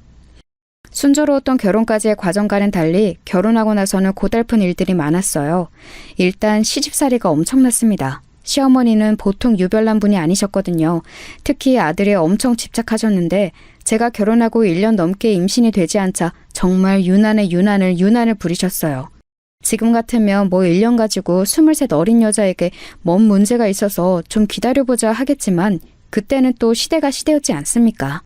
밤낮으로 어머님을 따라 전국에 아들 낳는다는 명소라는 명소는 다 가서 기도를 드리고 옆집에 아들만 셋 낳았다는 여자의 속옷을 비싼 값에 사와서 입고 다니기도 하고 좋다는 약이란 약은 다 먹었어요. 하지만 아이가 쉽사리 들어서지 않았습니다. 그 덕에 구박이란 구박은 다 받았어요. 년년 소리를 들으며 온갖 집안일을 다 해야 했고 어디 가서 사람 취급 못 받는 건 예사였습니다. 지금이야 임신이 안 되면 남자 쪽에도 문제가 있을 수도 있으니 같이 검사를 하자고 하지만 그때는 뭐 그런 게 있을 때인가요? 그냥 며느리가 죽을 죄를 지은 죄인인 거죠. 그래서 정말 매일 밤을 울었어요. 내가 정말 어디 문제가 있나, 나는 애도 못 낳는 여자인가 하면서 말입니다. 남편은 아버지와 달리 다정한 사람이긴 했지만 그만큼 효자이기도 했어요. 그래서 매일 밤 저를 달래주면서도 자신의 어머니의 말이라면 다 들었습니다. 그래서 시어머님이 더 저를 대놓고 미워라 하셨겠죠. 그 부분은 아직도 생각하며 가끔 미워요. 그때 내 편을 제대로 좀 들어주지 하는 생각도 들고 말이죠. 하지만 다 너무 옛날 이야기네요. 결혼하고 5년 만에 첫째 아이가 들어섰습니다. 제 나이 27이었어요. 온 집안이 그야말로 경사였습니다. 그날 이후로 시어머님은 절에 들어가셨어요. 제 뱃속에 있는 아이가 아들이어야만 했거든요. 5년 만에 된 임신인데 그 이후에는 또 언제 될지도 알 수 없거니와 그땐 27이면 노산 소리를 들을 때라 다음은 없다고 생각하셨는지 정말 간절하셨습니다. 저는 답답하리만큼 누워서 꼼짝조차 못했어요. 혹시나 애 떨어지면 안 된다고 물을 마시러 가는 것조차 함부로 하지 못했습니다. 꼭 아들이어야만 한다. 딸이면 너는 쫓겨나. 그런 말씀을 서슴없이 하셨어요. 하지만 모두의 바람과는 달리 제 뱃속의 아이는 딸이었습니다. 아이가 나오자마자 모두가 실망 어린 탄식을 하던 장면을 저는 아직도 잊을 수가 없어요. 그 누구 하나 고생했다는 말이 없었습니다. 오히려 시어머니는 방금 해산한 며느리의 면전에 대고 2년 전연하며 쌍욕을 하셨으니까 뭐 말 다 했죠. 씨바지를 드려야 돼. 어머니, 아직 이 사람 젊고 저도 젊어요. 그런 말씀은 마세요. 씨바지를 드려야 한다는 말에 남편은 처음으로 자기 어머니의 뜻에 반기를 들었어요. 절대 그러지 않는 사람이 그러니 시어머니도 고집을 부리시진 못했습니다. 하지만 제가 둘째를 가지기 전까지는 내내 그랬으면 하는 마음을 남편에게 이야기했어요. 실제로 알아보러 다니신 것도 알고 있었습니다. 어디서 이런 박복한 년이 굴러들어와서 내가 그때 그냥 좋다고 며느리를 들인 게 실수지, 실수야. 어디 가서 물어보면 너보고 다 아들 복은 뒤지게 없다고들 한다. 어? 아이고 내 팔자야. 우리 집안의 대가 여기서 끊어지겠어. 전년 하나 때문에. 매일매일 그런 소리를 듣고 살았어요. 정말 매일매일이요. 나중에는 욕을 안 듣는 날이 이상한 느낌이 들 정도였습니다. 임신이네요. 축하드려요. 몸이 이상해서 가본 병원에서 둘째를 가졌다는 말을 들었을 때 정말 눈물이 났어요. 그래서 집으로 돌아가는 내내 대성통곡을 했습니다. 그러고 얼굴이 퉁퉁 부은 채로 집에 들어갔더니 시어머니가 무슨 큰 병에 걸렸냐며 대낮부터 여자가 불성사납게 길거리에서 울고 다닌다며 또 욕이란 욕은 다 하시더군요. 어머니, 저 임신이래요. 뭐요? 진짜요? 네. 아이고 부처님 천지시면이 감사합니다. 아이고. 그날부터 다시 어머님의 기도가 시작됐습니다. 그전과 다른 게 있었다면 가시던 그 절에 저도 함께 들어가 있었어야 했다는 거예요. 산달이 될 때까지는 이 안에서 꼼짝도 말거라. 부정 탄다고 절대 그러면 안 된다 했다. 몰래 나갔다가 나한테 들키면 너 죽고 나 죽는 거니까 그런 줄 알아라. 저는 정말 산 아래로 한 발짝도 내려오지 못한 채 8개월을 가까이를 산속 그 절에서 생활했어요. 불편한 것도 많고 너무 힘들었지만 그래도 아들을 낳아야 한다는 일념 하나로 이겨냈습니다. 남편도 멀쩡한 부인과 반년이 넘는 시간 동안 생리배를 해야 했고요. 내가 당신한테는 정말 많이 미안해. 그래도 남편은 참 다정한 사람이라 참고 살았던 것 같아요. 지금 생각해보면 말입니다. 그렇게 저는 아들을 낳았습니다. 아들을 낳던 날 온 집안에 어머니의 비명 같은 울음소리가 울려 퍼졌습니다. 그리고 결혼하고 처음으로 들었어요. 수고했다. 수고했다는 말입니다. 그 말 한마디 듣자고 7년이 넘는 세월을 그렇게 마음고생 몸고생한 거 생각하니 허무하더라고요. 대체 아들이 뭐라고 말이죠. 하지만 저도 어쩔 수 없는 옛날 사람인지라 딸아이보다는 아들내미가 이쁘긴 하더군요. 그래서는 안 되는데 말입니다. 엄마는 왜 정수만 이뻐해? 엄마가 언제 정수만 이뻐했어. 정이도 예뻐해. 거짓말. 엄마가 맨날 간식도 정수 하나 더 주는 거 내가 모를 줄 알아? 어린 시절 딸아이가 했던 말이 다 늙은 지금도 가슴에 콱 박혀 있어요. 저도 좋은 엄마는 아니었나 봅니다. 그렇게 저는 제 할 몫은 다 했어요. 그렇게 원하고 바라시던 아들도 낳아드렸고 어머님이 돌아가실 때까지 모시고 살았으니 말입니다. 돌아가시기 전에 유언처럼 그러시더군요. 너같이 착하고 잘하는 며느리는 또 없더라. 미안했다. 물론 그 한마디로 모든 것들이 씻기듯 없어진 건 아니었지만 그래도 지난날 제 세월이 아주 헛된 건 아니구나 싶어 눈물이 났습니다. 어머님이 돌아가시고 사람들은 며느리가 시어머니를 참 많이 좋아했나 보다 했지만 제 눈물은 사실 그 안에 대한 눈물이었어요. 당신 정말 고생 많았어. 일평생 효자였던 남편만이 그래도 제 마음을 어느 정도는 알아주더군요. 그거마저 없었으면 진작 짐을 몇 번이고 쌌겠죠. 아들내미는 정이 많은 타입은 아니긴 했어요. 하나 있는 아들 잘 키워야 한다며 어머니가 싸고 돌면서 하고 싶다는 거 다 시켜주고 다 사주고 그렇게 키우는 바람에 버릇이 좀 없기도 했고 말이죠. 그래도 공부는 곧자리에서 학교도 좋은 학교를 갔어요. 그게 또 어머님의 엄청난 자랑거리셨죠. 만나는 사람마다 손자 학교 자랑을 하셨으니까 말입니다. 딸아이도 공부를 곧잘 했어요. 그래도 딸이 무슨 대학이냐며 절대 안 된다 하셨지만 못 배웠던 게 어린 시절에 한으로 남아있던 제가 정말 빡빡 우겨서 딸아이도 대학을 보냈습니다. 한 푼도 보태줄 수 없다는 어머니 말에 남편이 뒤에서 조금 그리고 제가 모아둔 비상금 조금 그렇게 학비를 쥐어줬던 기억이 나네요. 시간이 좀 지나서 딸아이가 그러더라고요. 엄마가 나한테 다 잘해준 건 아니고 나도 서럽고 섭섭한 기억 너무 많았지만 그때 나 대학 그렇게 보내준 걸로 엄마는 엄마 몫을 다 한 거야. 그리고 나한테 미안해하지 않아도 돼. 그런 말을 듣자고 대학을 보낸 건 아니었지만 그래도 마음에 늘 얹혀있던 것 하나가 덜어지는 기분이 들기는 하더군요. 딸아이는 아직도 종종 그때 엄마가 빡빡 우겨서 비상금까지 털어서 자기 학비에 보태준 걸 고맙다고 말합니다.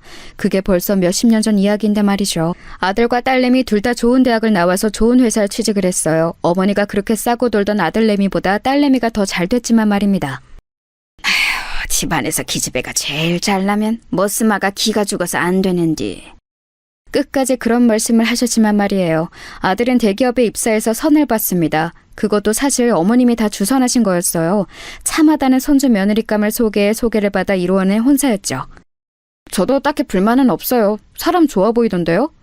하기 싫으면 하지 않아도 된다는 말을 아들이 그렇게 말하더군요. 그래서 그냥 그러라 했습니다. 손주를 그렇게 결혼시켜놓고 정작 어머님은 그렇게 보고 죽고 싶어 하시던 증손주는 못 보고 돌아가셨지만 말이에요. 며느리는 말이 없는 무뚝뚝한 편의 며느리였어요. 표현을 잘하진 않지만 그래도 챙겨야 할 집안 대소사 같은 것 빠지지 않는 편이었습니다. 물론 좀 이상하다 생각했던 적은 있어요. 시어머니가 있을 때와 저랑 둘만 있을 때 태도가 좀 다르긴 했거든요. 그래도 워낙 어르신이니 그런가 보다 했습니다. 하지만 어머님이 돌아가시고 나니 그랬던 이유를 알겠더군요. 어머님이 저희 아들 주려고 모아놓은 재산이 좀 있었습니다. 그 이야기를 어디서 들었는지 들었던 모양이에요. 할머님 통장 어머님이 가지고 계세요? 남편 준다고 하셨었는데. 어머님의 장례를 치르자마자 하는 소리에 솔직히 기겁하긴 했지만 그래도 돈 앞에선 다들 그러기도 하고 알뜰살뜰 모아서 뭐 지들한테 쓰겠지 싶어서 군말 없이 어머님의 통장을 건넸던 기억이 납니다. 뭐 사실 어머님이 돌아가시기 직전에 그건 저희 아들 몫이라고 몇 번이나 말씀하신 것도 있고요. 딸내미는 섭섭해하지도 않았어요. 지 할머니가 어떤 사람인지 워낙 어린 시절부터 보고 자란 탓이었겠죠. 엄마 보험 수혜자 너로 해둘 거야. 너는 그거 가져. 무슨 그런 소리를 해! 그런 소리 하지도 마! 딸내미는 엄마는 벌써 무슨 그런 죽는 소리를 하는 거냐며 엄청 화를 내더라고요. 아무튼 며느리에 대한 인상이 좋은 건 아니었습니다. 애가 정이 많아 보이지도 않았고요. 하지만 딱히 흠잡을 만한 일을 한 것도 없었고 저는 시어머니에게 너무 박대를 당하며 살아왔기 때문에 하나밖에 없는 며느리에게 싫은 소리 하고 싶지 않았어요. 그래서 되도록 말을 얹지 않고 자기가 하고 싶은 대로 뒀습니다. 그래서 교류가 없는 편이었어요. 명절이나 생일에나 한 번씩 볼 정도로요. 그마저도 얼마 가지 않아 다는 오지 않고 1년에 한 번 정도로 줄어들긴 했지만 말입니다. 애들한테 그다지 바라는 것도 없었고 지들 밥벌이 다 잘하고 결혼해서 부모 속 안 썩이는 것만으로도 효도라고 생각하고 있었기 때문에 불만은 없었습니다. 그리고 시어머니가 돌아가신 이후에는 남편이랑 여기저기 같이 여행도 다니고 하면서 둘이서 잘 지냈거든요. 어머니가 아들 몫이라고 몰래 숨겨두었던 땅이 좀 있었는데 그게 많이 올랐어요. 그 주변에 싹 다 재개발에 들어갔거든요. 그래서 그 땅을 팔아 건물을 한 채 사서 남편과 그 건물에 세를 받아 생활했습니다. 둘이서 여행 가고 싶은 곳 마음대로 다니고 맛있는 거 먹고 그러기에는 차고 넘치는 돈이었어요. 며느리에게 이 아이가 일반적이진 않구나 하는 감정을 느낀 것도 그 즈음일 겁니다. 시어머니가 물려주신 땅이 또 있고 그 땅에 재개발에 들어갔고 그래서 저희가 그 땅을 팔아서 건물을 샀다는 걸 알게 되었을 때 며느리의 태도였습니다. 아버님, 오늘은 제가 밥 해드릴게요. 전과는 너무 다르게 애교도 있고 잘하더군요. 특히 남편에게 말이죠. 하지만 남편은 시어머니랑은 달리 그런다고 우리 며느리 하는 사람은 아니었지만 말입니다. 아버님이 좀 무뚝뚝한 편이신 것 같아요. 좋으면서 저러는 거니까 너무 신경 쓰지 말거라. 그래도 혹여나 며느리가 기분이 상할까 제가 중간에서 많이 애쓰긴 했어요.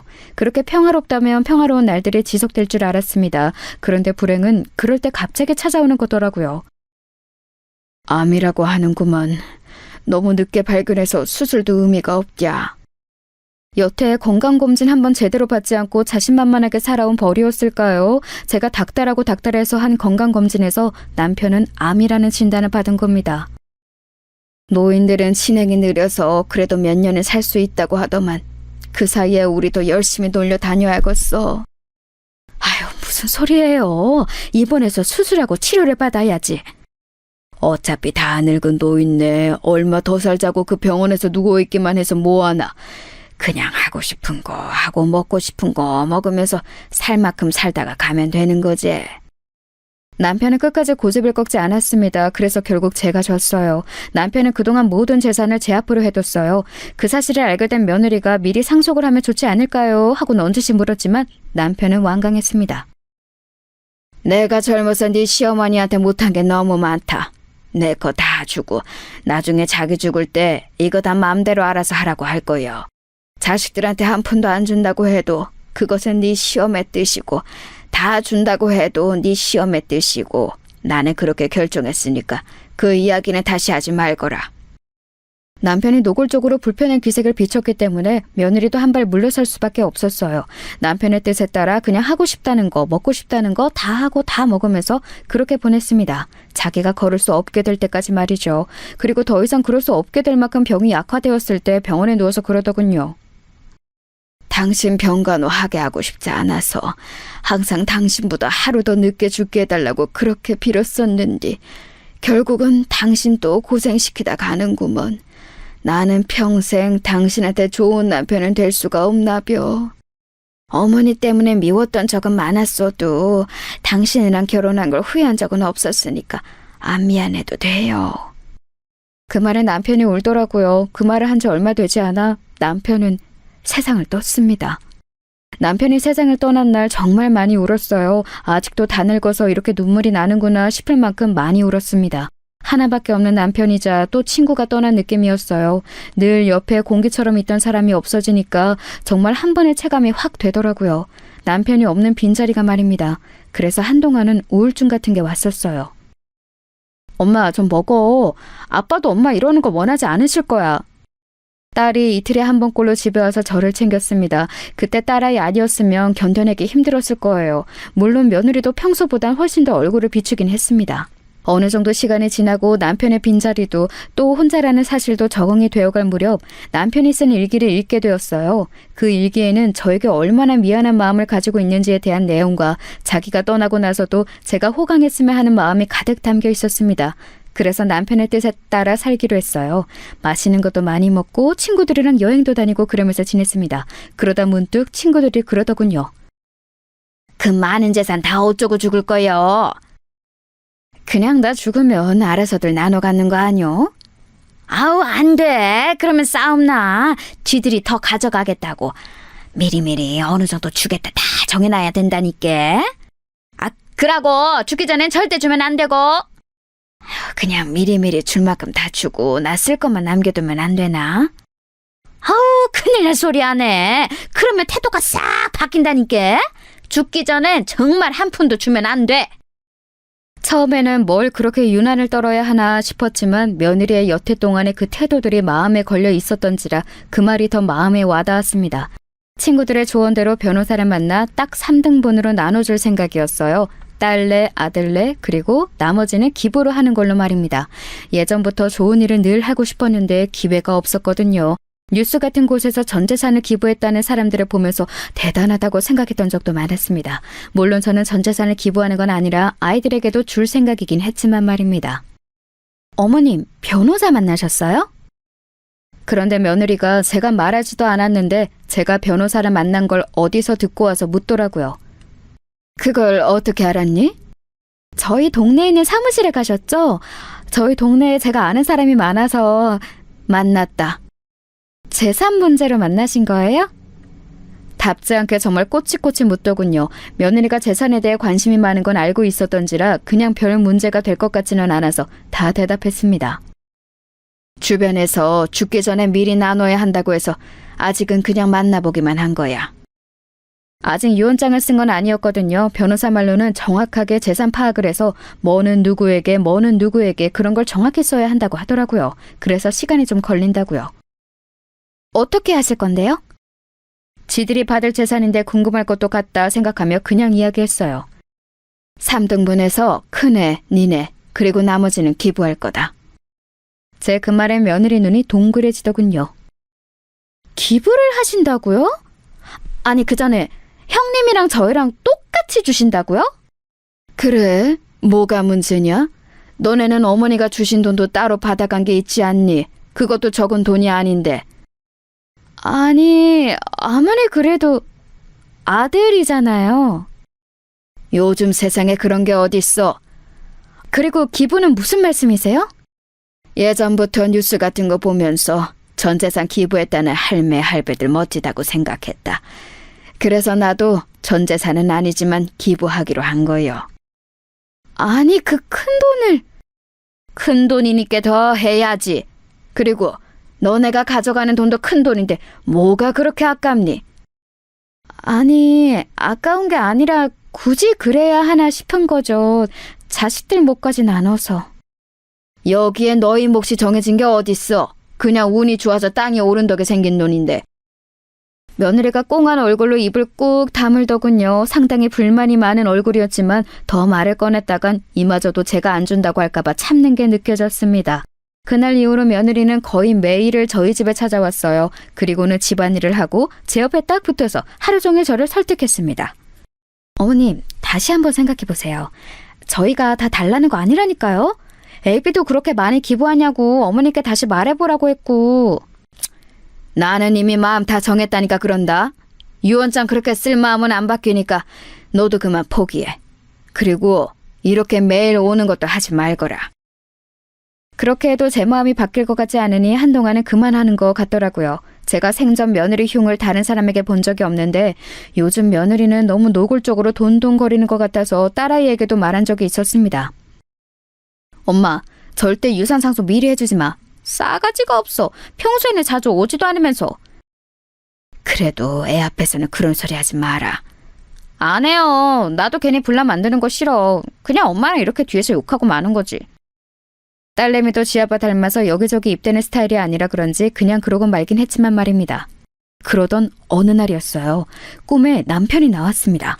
그렇게 가고 나서 한 번도 꿈에 나온 적이 없었는데 저 멀리서부터 저한테 이리 오라고 손짓을 하더군요. 그래서 남편 가까이 다가가 푸념을 했습니다. 아이고, 생전 안 찾아오더니 이제야 왔소. 잘 지냈는가? 나야 못 지낼 게 어딨어요. 일찍 간 당신 억울하게 잘 먹고 잘 살고 있어요. 그랬더니 남편이 웃더군요. 그거 참 다행이라면서 말이에요. 나 데리고 가려고 왔어요? 당신은 올라면 한참 멀었으니까 그런 말 하지도 마소. 그럼 이제사 내 안부가 궁금했어요? 거기가 지낼만 한가 보제? 지낼만 하던 아니던 지금 올 생각은 하지도 말고 할 말이 있어서 왔소. 무슨 말이요? 제 질문에 남편의 표정이 갑자기 굳어지더라고요. 좀 전에 희미하게 웃고 있던 모습과는 달리 그놈마다 못해 무서워 보였습니다. 그래서 제가 한 발 물러나려 하니 제 손목을 꽉 잡고는 한마디 한마디 힘줘 말하더군요. 내일 며느리 조심하소. 예? 그게 무슨 말이에요? 며느리 절대 조심하소. 알겠소? 남편이 아플 정도로 손을 꽉 잡고는 신신당부를 하더라고요. 그래서 일단 고개를 끄덕였습니다. 알겠어요. 근데 왜... 제가 알겠다고 하자마자 한 번 더 뚫어져라 저를 쳐다보더니 스르륵 사라지더군요. 남편이 사라짐과 동시에 잠에서 깼습니다. 기분이 이상했어요. 남편의 표정도 처음 보는 무서운 표정이었고 무엇보다 꿈이 너무나 생생했습니다. 남편이 꽉 잡았던 손목의 느낌도 아직 나는 것 같아요. 그렇게 이상한 기분으로 하루를 시작했습니다. 그런데 소름이 돋는 일이 일어났어요. 한동안 연락이 없던 며느리가 집으로 찾아온 겁니다. 진짜 기분 이상하더라고요. 네가 무슨 일이냐? 꼭 무슨 일이 있어야 하나요? 그냥 환절기고 어머님 입만 떼면 한 번씩 꼭 감기 걸리시잖아요. 그래서 좋아하시는 백합죽 써드리려고 왔죠. 요즘 맛있대요. 몸 괜찮다. 그래도 드세요. 뭐 죽을 아플 때만 먹으라는 법 있나요? 그리고 좋아하시잖아요. 그러고선 부엌으로 들어가 준비해온 재료들로 죽을 쓰기 시작하더군요. 그 뒷모습을 가만 보고 있는데 자꾸 어젯밤 꿈속에서 남편이 해준 말과 그 말을 해줄 때의 얼굴이 생각났습니다. 그렇게 며느리의 모습을 가만 보고 있는데 시간이 꽤 지났는지 다 됐다고 하더군요. 찝찝한 마음을 안고 식탁에 앉았습니다. 간 봤는데 진짜 맛있게 잘 됐어요. 그래 보이는구나. 죽은 진짜 맛있어 보였어요. 하지만 선뜻 손이 가지 않더군요. 자꾸 얹힌 것처럼 남편의 모습이 떠올랐습니다. 그래서 답답한 듯 가슴을 툭툭 쳤어요. 그랬더니 며느리가 자리에서 벌떡 일어서더군요. 뭘 가져다 드릴까요? 그리고는 제 대답도 듣지 않고 벌떡 일어나 물을 가지러 돌아서더군요. 그때였습니다. 갑자기 왜 그런 생각과 행동을 했는지 모르겠지만 며느리의 앞에 놓인 며느리의 죽과 제 앞에 놓인 제 죽을 바꿔야겠다는 생각이 들더군요. 그냥 그래야겠다는 생각이 들었습니다. 그래서 퍼뜩 그릇을 바꿨어요. 그리고 모른 척 앉아 있었습니다. 심장이 정말 벌렁벌렁거렸어요. 지금 다시 생각해도 그러네요. 어머님, 여기 물이요. 그래, 고맙다. 며느리는 그런 제 모습을 잠시 보다가 자신이 먼저 먹기 시작했습니다. 저도 며느리가 먹기 시작하는 걸 보고 한술 떴어요. 맛있네. 맛있더라고요. 생일에도 잘해주지 않던 며느리의 음식을 이렇게 이런 상황에서 먹게 되는 게 기분이 묘했지만 말입니다. 걱정했던 일은 일어나지 않았어요. 며느리는 죽을 잘 먹고 과일까지 깎아서는 같이 먹고 뒷정리까지 하고서는 집으로 돌아갔습니다. 아무 일도 일어나지 않아서 오히려 민망하고 그런 생각을 잠시나마 했던 게 며느리한테 좀 미안하더라고요. 아휴, 그 양반은 왜 생전 나타나지도 않다가 나타나서 그런 말을 해서는. 남편이 왜 그런 말을 했을까 생각하며 오늘 며느리를 의심한 걸 하루 종일 자책하고 있을 때였어요. 늦은 밤이었는데 아들에게 전화가 왔습니다. 생전 전화를 잘하지 않는 아이라 무슨 일인가 싶어서 전화를 얼른 받았어요. 네가 이 시간에 어쩐 일이냐? 무슨 일 있어? 어머니, 오늘 집사람 어머님 집에 갔어요? 아들의 목소리가 어딘가 급박해 보이더라고요. 그래서 바로 대답했습니다. 와서 백합죽 끓여줘서 같이 먹고 돌아갔는데 왜? 무슨 일 있는 게냐? 아니, 이 사람이 지금 알러지 증상이 심하게 올라와서 응급실에 왔는데 뭘 먹었는지 말을 안 하잖아요. 그 자리에서 휴대폰을 떨어뜨릴 뻔했어요. 며느리와 저는 같은 알러지를 가지고 있습니다. 바로 땅콩 알러지예요. 어릴 적 땅콩을 먹고 죽을 뻔한 이후로는 땅콩을 먹지 않는다는 이야기를 했던 적이 있는데 자신도 그렇다고 한 적이 있었거든요. 어머니? 아들의 목소리가 들려오는데도 멍하게 휴대폰을 들고만 있었습니다. 무슨 말을 해야 할지도 모르겠고 그냥 멍하기만 하더군요. 지금은 괜찮니? 네, 지금은 주사 맞아서 괜찮아지고 있는데 땅콩 알러지가 있는 사람이 자기가 찾아서 그걸 먹었을 리도 없고 그럼 뭘 먹었는지 말을 해줘야 하는데 말을 안 하잖아요. 애가 오늘 할머니 집 간다고 했대서 전화해봤어요. 며느리는 주사를 맞고 자는 중이라고 하더군요. 그렇게 전화를 끊었는데 저도 모르게 눈에서 눈물이 흘렀습니다. 재산 때문에 시어머니를 죽이려고 죽에 땅콩가루를 집어넣는 며느리라니요. 저에게 이런 드라마에서나 볼 법한 일이 일어날 거라고는 상상도 한 적이 없거든요. 정말이지 세상이 뒤집힌 것같은 기분이었어요.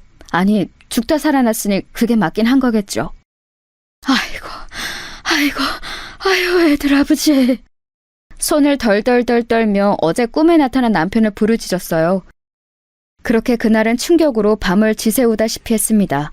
그리고 그 다음날 먼저 딸애에게 이 이야기를 전했어요. 딸애가 너무 놀라서 한달음에 달려왔더군요. 그리고 저를 붙잡고 울면서 화를 내기 시작했습니다. 엄마는 그렇게 될 때까지 아무 의심도 안 했어? 진짜 큰일 날 뻔했잖아. 아빠가 꿈에 안 나타났으면 어쩌려고 그랬어? 상상이나 했겠니? 그런 일을 할 거라고. 딸애는 한참을 울면서 화를 내더니 당장이라도 누구 하나 때릴 기세로 일어서더군요. 내 인연을 가만두나 봐. 그 자식도 가만 안 둘 거야. 어디서 그런 년을 데리고 와서는. 일단 앉아라. 내가 그렇게 말한다고 해도 그 아이가 박바국이면 그만인데 누구 말을 믿겠니? 너도 처음에 엄마가 잘못한 거 아니냐고 몇 번을 되물었잖아. 딸을 씩씩거리더니 이내 앉더군요. 그리고는 눈물을 닦으며 말했습니다. 그러면 이렇게 하자. 어떻게? 내일 엄마 혼자 병문안을 가. 그리고는 그냥 왜 그랬냐고 물어봐. 모른 척해도 다 알고 왔다고 그래. 녹음기 꼭 가져가서 녹음하고. 알겠지? 며느리를 만날 생각을 하니까 다시 손이 떨려왔지만 그런 무서운 아이랑 아들을 계속 같이 살게 둘 수도 없는 노릇이었습니다. 그리고 또 언제 저한테 그런 짓을 또 할지도 모르잖아요. 그래서 덮어둘 수는 없었어요. 딸이 했던 당부를 몇 번이나 되새기면서 며느리가 입원해 있는 병원으로 갔습니다. 병실 앞에서 딸이 알려준 대로 휴대폰의 녹음 버튼을 누르고 심호흡을 한 번 크게 한 뒤 문을 열었어요. 며느리가 딴 곳을 보고 있다가 저를 보고는 화들짝 놀라더군요. 제가 올 줄은 몰랐던 것 같습니다. 그리고는 제 눈치를 보기 시작했어요. 별일 아니라고 아범한테 어머니한테는 절대 말하지 말라고 했는데 했다고 하더라고요. 며느리의 그 말에도 대꾸 없이 그냥 가만히 보고 있었어요. 그랬더니 평소와는 달리 입을 쉬지 않고 계속 떠들더군요. 다 나와서 이제 퇴원하면 되는데 왜 오셨어요 괜히. 눈치를 보면서 그렇게 말하길래 그냥 조용히 넌지시 물었습니다. 딸아이가 한 당부대로 절대 화내내지 않고요. 왜 그랬니? 그 말에 며느리가 굳더군요. 그러고는 얼굴이 하얗게 질리기 시작했습니다. 뭐가요? 무슨 말씀하시는지 저는 모르겠어요. 너 그날 나한테 준 죽에 땅콩가루 섞은 거 내가 모르고 왔을 줄 아냐? 며느리가 손을 벌벌벌 떨기 시작했습니다. 어머니, 뭔가 오해가 있으신가 본데. 네가 이런 식으로 나오면 나도 애비한테 다 말하는 수밖에 없어. 딸애가 말한 대로 바로 아들 이야기를 하면서 협박 아닌 협박을 했습니다. 그랬더니 침대에서 벌떡 일어나 무릎을 꿇더라고요. 그리고는 싹싹 빌기 시작했습니다. 어머니, 진짜 죄송해요. 제가 순간 눈이 뒤집혔었나 봐요. 돈에 눈이 멀어서. 저도 어머님이 그날 죽 드시는 거 보고 이건 아닌데 아차 싶었지만 이미 벌어진 일이라. 제 앞까지 와서 바지가랑이를 붙잡았습니다. 한 번만 용서해주세요. 애비한테만큼은 절대 비밀로 해주시면 안 될까요? 제가 죽을 때까지 어머니가 하라는 대로 다 하고 어머님이 죽으라면 죽는 신용도 할게요. 재산 하나도 안 물려주셔도 괜찮아요. 저 진짜 후회하고 있어요. 한 번만 용서해주세요. 그러면서 눈물을 펑펑 흘리더군요. 그런 일을 저질렀다는 걸 알고 나서 보는 눈물이라 불쌍하지도 마음이 동하지도 않았습니다. 그냥 이 위기를 모면하기 위해 우는 걸로밖에는 안 보였어요. 제가 아무 말도 하지 않고 쳐다만 보고 있자 더 애가 다른 것 같더라고요. 생각해보겠다는 말을 하고 병실을 나왔습니다. 그리고는 딸아이에게 그 녹음본을 들려줬어요. 엄마, 진짜 용서해줄 건 아니지? 물론 그럴 생각은 없었습니다. 무서워서 같이 밥이나 먹을 수 있겠냐고요. 언제 또 나를 죽이려 할지 모르는데 말입니다. 그런데 아들에게 어떻게 말을 해야 할지 차마 입이 떨어지지 않더군요. 그래도 부인이고 애들 엄마고 그런 아이인데 말입니다. 충격받을 게 뻔했기 때문에 입이 떨어지지 않았습니다. 그렇게 며칠을 고민만 하고 아무런 행동도 하고 있지 못하고 있던 어느 날이었습니다. 아들이 찾아왔어요. 그리고는 정말 상상도 못했던 말을 하더군요. 어머니, 그 사람이 실수로 땅콩에 들어가는 음식을 어머니랑 자기랑 나눠 먹고 그런 일이 일어난 것 같다고. 어머니는 괜찮으시냐고 하던데 별일 없으셨어요? 먼저 선수를 친 겁니다.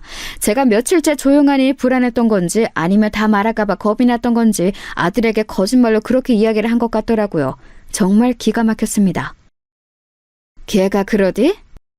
네, 실수로 땅콩에 들어가는 음식을 어머니랑 나눠 먹은 것 같다는데 어머니는 괜찮으세요? 알러지 심하시잖아요.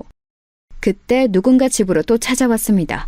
며느리더군요. 얼굴이 하얗게 질려서 왔더군요. 내가 와본다니까 당신은 왜 왔어요? 그래도 어머니를 직접 봐야 마음이 놓이지. 알러지 반응 심하신데. 아직 별일 없는 거 보면 괜찮으신데 잘 지나가신 거죠? 그래 보이긴 한데 어머니 괜찮으신 거 맞죠? 며느리가 중간에서 제 눈치를 계속 보더군요. 안 괜찮다. 그쵸? 제가 알기론 어머니 어렸을 때 죽을 뻔하신 뒤로 절대 안 먹는다고 제가 아버지한테 몇 번이나 이야기 들었었는데 얼른 병원에 가서 검사라도. 나는 안 먹었어. 에? 근데 방금 안 괜찮다고. 도어락에 눌리는 소리가 나더니 이번에는 딸아이가 들어오더군요. 그 일이 있은 뒤 마음이 너무 불안하다고 딸아이가 요즘 집에 자주 찾아오곤 했습니다. 오늘 사단이 나겠구나 직감적으로 알 수 있었어요. 아니나 다를까 딸아이는 며느리를 보자마자 인상이 험악해지더군요. 네가 여기 어디라고 와? 구구로 엎어져서 조용히 있어도 머리채를 잡으러 가고 싶은 마당에! 평생 자기 누나가 그 정도로 화를 내는 걸 본 적이 없었던 아들이 놀란 얼굴로 딸아이를 바라봤습니다. 누나 왜 그래? 왜 그러긴? 뭐가 왜 그래? 네 와이프가 엄마 죽이려고 했는데? 아니, 실수로 땅콩이 들어간 음식을 같이 먹은 건 맞지만 일부러 그런 것도 아니고 실수인데 뭘 또 죽이려고 했다까지가. 뭐? 실수? 너 지금 실수를 했니? 딸아이가 씩씩거리면서 며느리를 노려보니 며느리가 입술을 꽉 깨물더군요. 그러고는 다짜고짜 무릎을 꿇었습니다. 제가 정말 죽을 죄를 지었어요. 다시는 이런 일 없게 하겠습니다. 정말 실수했어요. 실수라고 밀고 나가기로 했나 보더군요. 제가 녹음까지 해놨을 거라고는 꿈에도 생각하지 못하는 것 같았습니다. 실수? 실수를 했니 너 지금? 네. 어떻게 생각하시는지 알겠는데 저는 진짜 실수한 게 맞아요. 제가 죽을 뻔한 게 그 증거이지 않아요? 딸아이가 기가 차서 가슴을 퍽퍽 치더군요. 네가 엄마 재산 노리고 일부러 백합죽에 땅콩가루를 넣어놓고 지금 실수라고? 백합죽에 땅콩가루를 넣은 게 실수라는 거니? 그런 레시피가 어딨어? 백합죽에 땅콩가루를 넣은 적 없어요. 그 뒤에 먹었던 디저트가 그랬던 거지.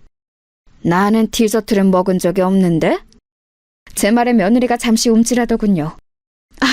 어머니가 깜빡하신 거예요. 제가 빵 사와서 같이 드셨잖아요.